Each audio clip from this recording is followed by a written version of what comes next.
Welcome to Globalog, where we explain the world one idea at a time. From this turning world, we glide into the Globalog wordmark. And in this episode, we explore a surprising reality. No new superpower is rising fast enough to replace the old order. Everyone is waiting for the next superpower, China overtaking America. But what if the real story is far more surprising? What if no country is rising fast enough to replace the old order? First, China. Now India's tricolor, rising fast, yet not enough. Then Europe. And the United States, still powerful. This is a story of strength without supremacy. Stay with me. In the next minutes, we'll unpack why no single nation is closing the gap fast enough to lead the century alone. And what that means for the rest of us. The world without new superpowers. For the first time in 5 centuries, the world has entered an era of stagnant great power dynamics.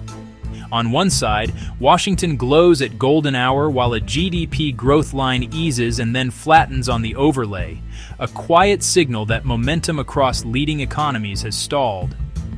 Opposite it, New Delhi slides into view as a population pyramid narrows at the base, showing fewer new workers even where growth is strongest.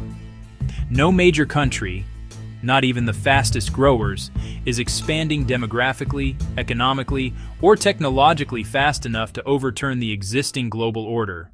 For 400 years, new superpowers emerged when 3 engines fired at once. Rapid population growth, big, youthful workforces powering expansion. Explosive productivity surges, squeezing more output from every worker and factory. And truly revolutionary technologies, breakthroughs that rewired economies and warfare. Today, those engines are stalling worldwide. Aging populations, weak productivity, no electricity-scale tech. Demographics.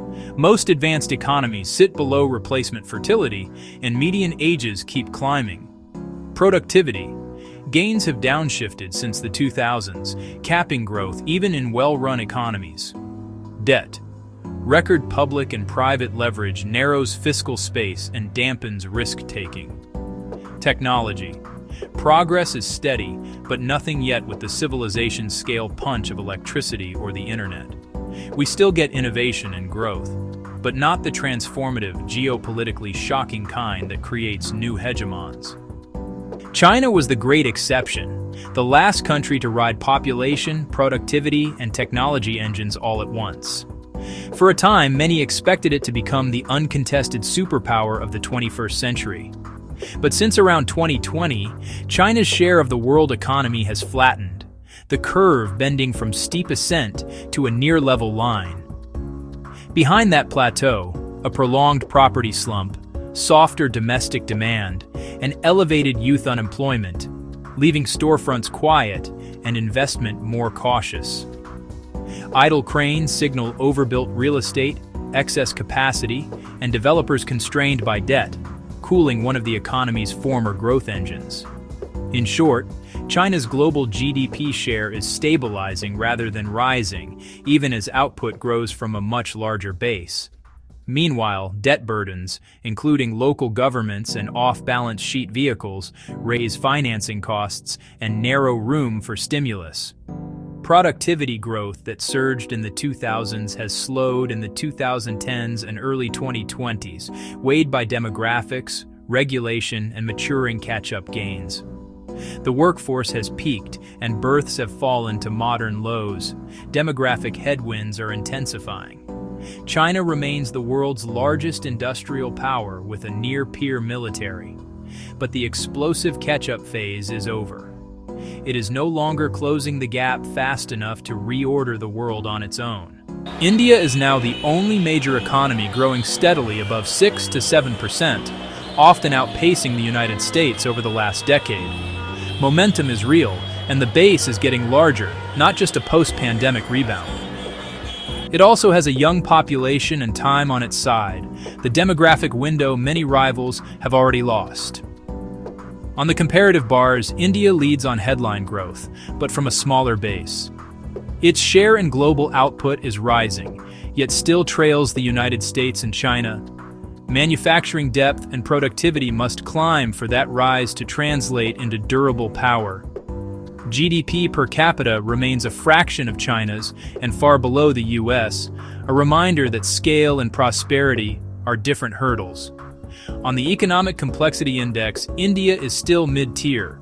Its export basket is getting richer, but not yet broadly advanced. Formal employment remains limited. Too many workers are in the informal sector to unlock sustained productivity gains. Infrastructure investment is accelerating, but per capita capital stock and logistics depth are still catching up. India is the brightest spot on the map, but turning 7% growth into superpower status demands institutional depth, manufacturing sophistication, and productivity leaps. Europe and Japan remain technological leaders with high living standards, but their scale stopped expanding decades ago. Mature markets, slow growth, and aging societies. Japan's median age is about 49 and the EU's around 44, among the oldest in the world. Fertility rates sit well below replacement, roughly 1.3 in Japan and about 1.5 across Europe. Working age populations are flat or shrinking, while productivity growth has averaged under 1% since 2008. They are influential aging giants, not rising ones. Every major player now faces the same constraints, including shrinking or aging workforces, productivity growth near historic lows, record debt that limits fiscal space, no electricity-scale technology on the horizon, and rising costs of climate adaptation and energy transition. Together, these headwinds mean no country has a clear runway to global preeminence. A stagnant order is not a peaceful order. It means persistent rivalry without decisive winners, regional blocs and middle power coalitions filling the vacuum, and slow relative decline instead of dramatic rises. The 21st century may belong less to new empires, and more to whoever manages decline the least badly, coordinating, hedging, and sharing power to avoid shocks. Expect supply chains rerouted by security alliances, overlapping trade zones from the Indo-Pacific to the Atlantic, and contested choke points where navies, tariffs, and standards all compete. Influence will flow through networks, energy, data, capital, where bargaining trumps conquest and coalitions shift by issue. Stability won't come from dominance, but from a messy balance, negotiated, fragile, and constantly in motion.